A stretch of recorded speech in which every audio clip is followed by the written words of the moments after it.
Welcome back to Beautiful Disasters. I'm so glad to welcome you back to the channel as we explore stories that started with great moments but quickly spiraled down. Before we get into today's topic, I would like to ask that you subscribe to the channel so that you can keep up with all my updates. Now let's get into the final piece of the story. The Osage Murders, Part 4. While White is working tirelessly in Oklahoma, Hoover is busy making changes within the Bureau to suit his preferences. White realizes that his job and reputation are at stake, and that failing to provide Hoover with the positive results he desires will have consequences.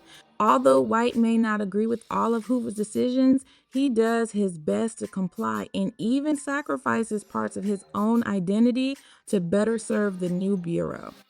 White has his ambitions, but he stands out as the only person genuinely concerned about the well-being of the Osage people and determined to alleviate their suffering. Faced with obstacles and unable to find support from the white neighbors of the Osage, White and his team decide to take a different approach. They set out to find individuals who have nothing to lose and everything to gain by providing information about the killings.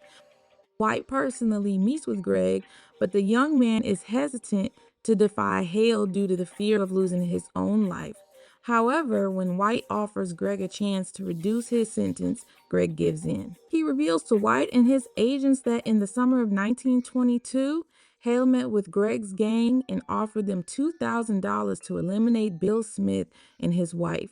The gang's leader, Al Spencer, refused, and Hale then tried to recruit Greg himself, but Greg also declined. Despite knowing that Greg's testimony may not hold much legal weight due to his criminal background, White is grateful for the information.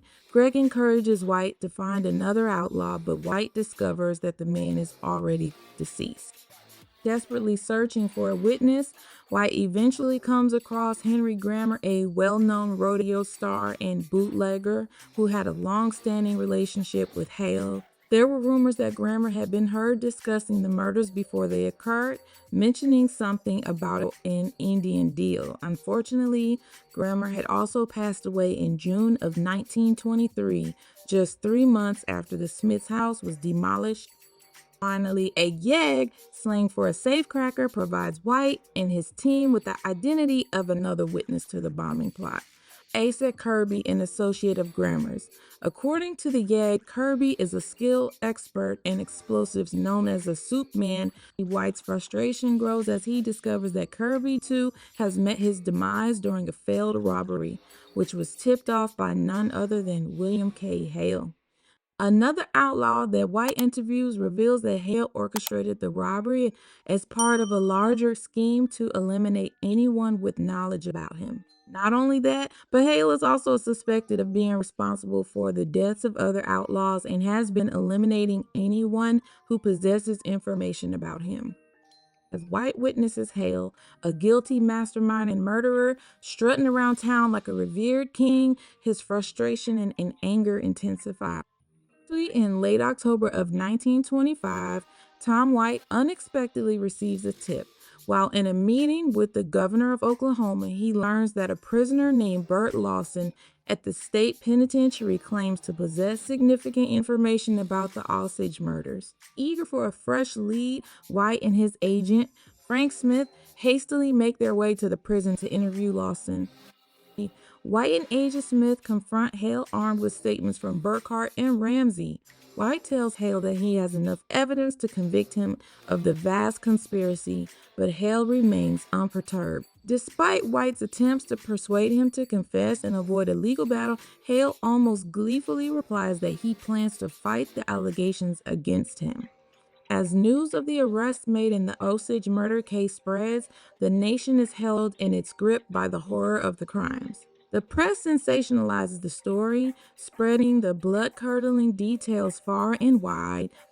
White remains consumed with the cases involving Ron and Molly Burkhart's family and tries to connect Hale to even more of the 24 Osage murders, plus the deaths of the attorney Vaughan and the oilman McBride. Hale is implicated in at least two more crimes: the death of George Burkhart and the apparent poisoning of another Osage Indian, Joe Bates, in 1921, whose land Hale staked a claim on shortly after Bates's suspicious death. Despite the increasingly soulless and brutal crimes Hale is being charged with, many white people throughout the country don't even try to mask their enthusiasm for the lurid story. As the newspapers print more and more eye-grabbing headlines and newsreels about the crime show in cinemas throughout the nation, it seems that Americans cannot get enough of the amazing story.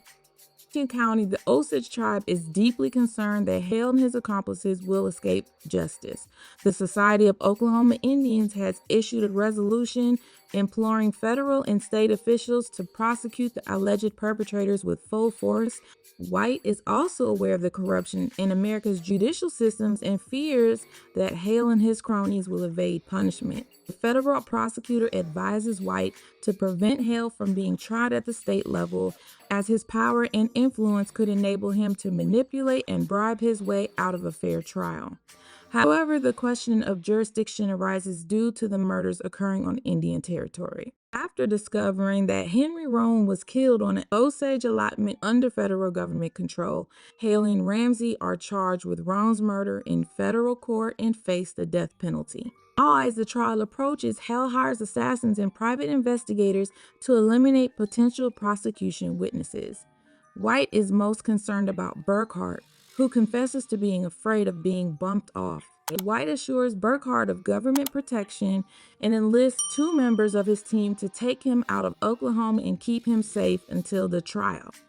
On March 1, 1926, a judge makes a crucial decision, ruling that the case cannot be resolved in federal court and must be taken to the state level. This means that Hale and Ramsey, who were expecting to be released, are now faced with the possibility of being tried for the bombing murders under state charges. As the news sinks in, the two men initially celebrate in the courtroom, only to be interrupted by Sheriff Freese, who promptly arrests them. While this brings relief to White, who feared they would go free, it also presents a daunting challenge of trying the case in state court. Fast forward to March 12, the day of the preliminary hearing. The courtroom is filled to the brim with a diverse crowd, including Osage men and women, journalists, cowboys, society figures, and even school children. Many of the Osage attendees are relatives of the victims of Hale's crimes, seeking justice for their loved ones. One journalist present describes the atmosphere as a gathering to witness the unfolding drama of blood and gold. Amidst the chaos, there is one figure who sits quietly and alone on a bench, detached from the madness surrounding her. It is Molly Burkhart, an Osage woman who finds herself ostracized by her white neighbors due to her loyalty to Ernest and rejected by some of her own people for that same loyalty. Throughout the proceedings, Molly remains silent and stoic, refusing to entertain the press's relentless questioning. The hearings commence in progress without much excitement until Ernest Burkhart, Molly's husband, takes the stand. One of Hale's lawyers launches a scathing attack on Ernest, accusing him of betraying his own blood. It had become evident that Ernest's resolve is crumbling under the weight of the situation. In a surprising turn of events, one of Hale's lawyers requests a private conversation with Burkhart, and they retreat to a private chamber for 30 minutes. When Burkhart emerges, he is accompanied by his new lawyer, who announces that he has switched sides to defend Hale. White, desperate to get Burkhart's attention, finds himself helpless as the mob of Hale's supporters sweeps him away. The following day, Burkhart shocks everyone by declaring that he will not testify for the state and takes back his confession, denying any involvement or knowledge of the crimes. White is devastated as he knows that this is a major blow to their case against Hale. When Burkhart's trial begins in May, White faces an even bigger crisis as Hale takes the stand and accuses White and his agents of using brutal tactics to extract confessions from him and Burkhart. He claims that they were beaten and electrocuted during their interrogations.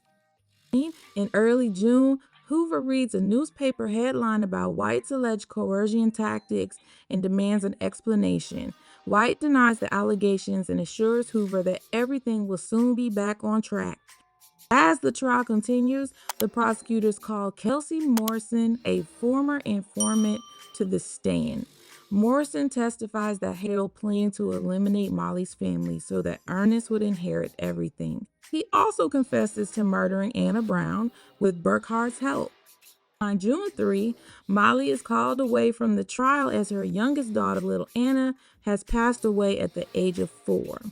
Although doctors attribute her death to an illness, the Osage community begins to question every act of God. Molly returns to the courthouse after burying her daughter and silently sits through the proceedings as she has done for months.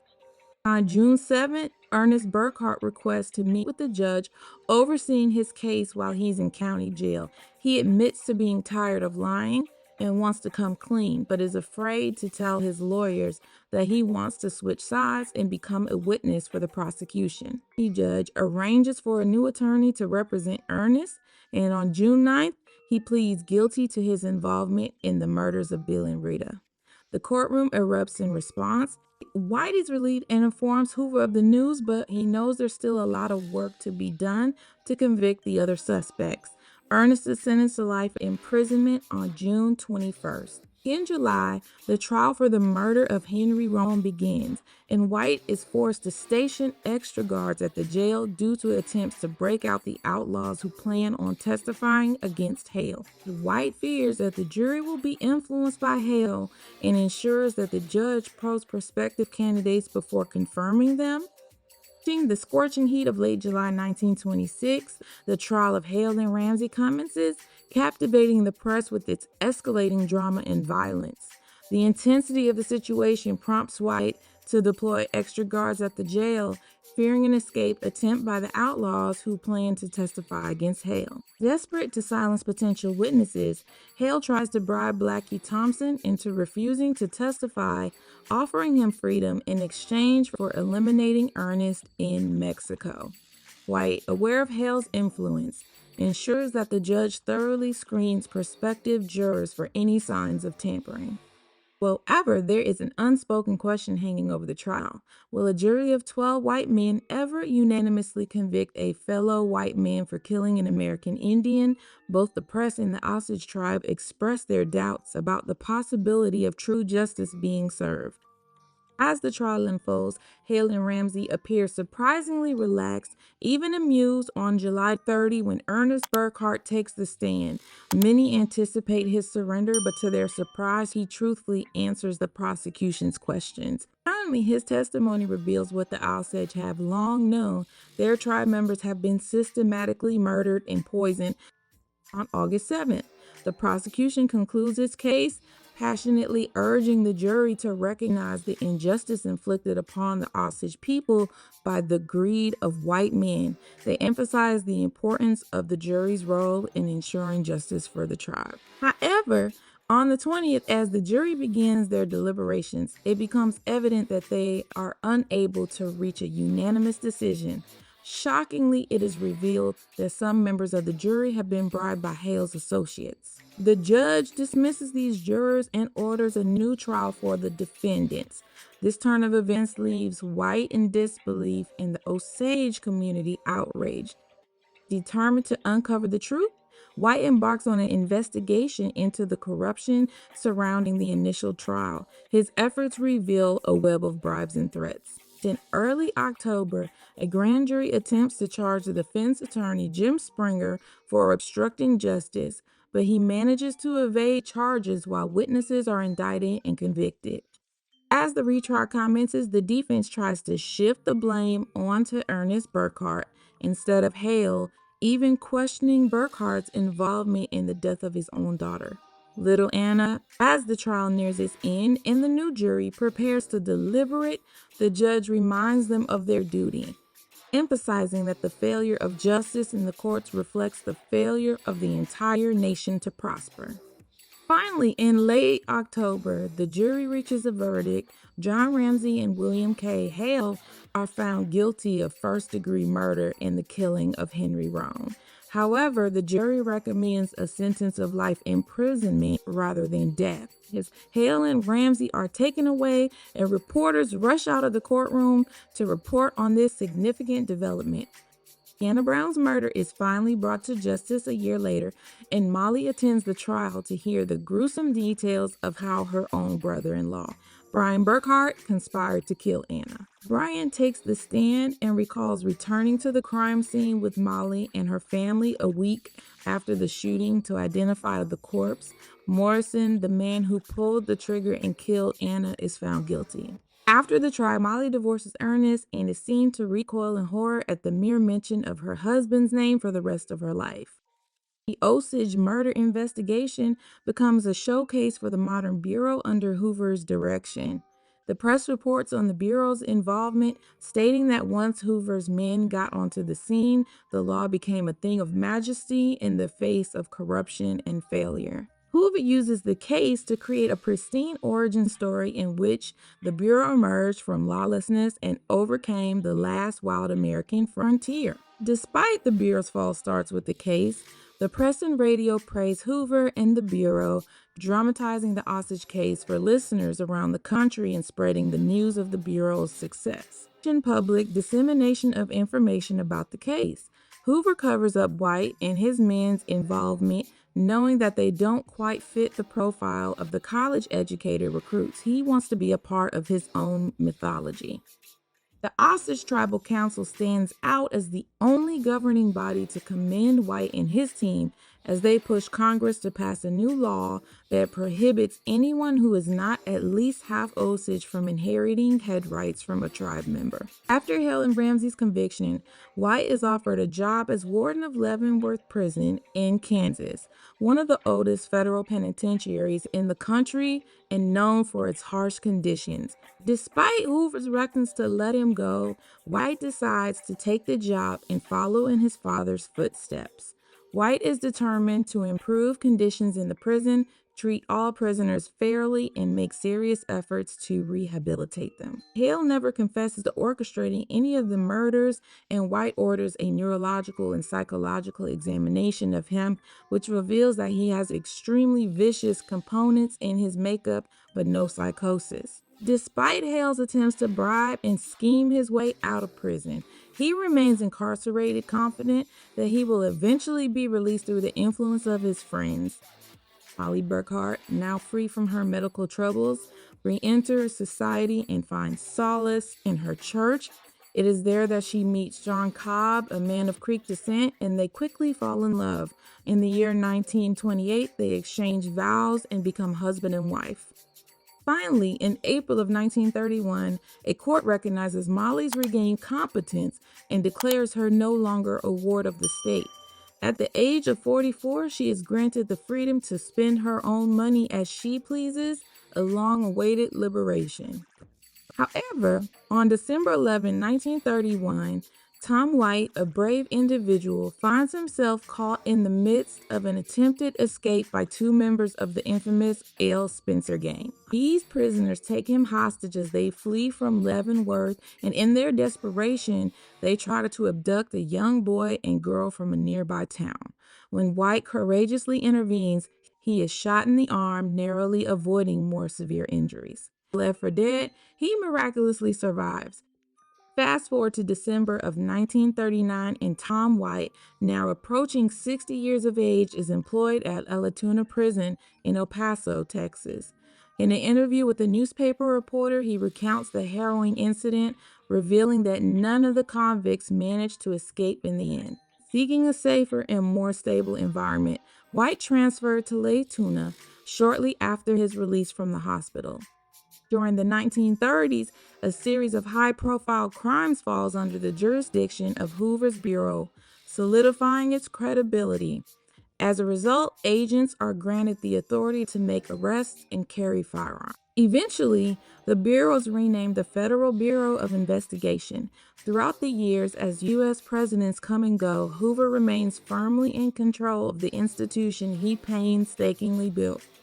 By the end of the 1950s, the Osage case had become a distant memory for the public, overshadowed by sensational crimes like the Lindbergh baby kidnapping and John Dillinger's notorious bank heists. In those late 1950s, White becomes increasingly concerned that the suffering of the Osage people, as well as the tireless efforts of himself and his fellow agents, will be forgotten forever. Determined to preserve their story, White enlists the help of Fred Grove, a writer with Osage heritage, to document their experiences. In a bold move, White reaches out to Hoover, hoping that the influential director will write an introduction for their book. Unfortunately, Hoover declines the request through his associate director, Clyde Tolson, who is rumored to be his lover. Deterred, White and Grove continue their work on the book, even as White's health deteriorates. However, despite their efforts, publishers fail to see the captivating nature of the account, and it remains unpublished.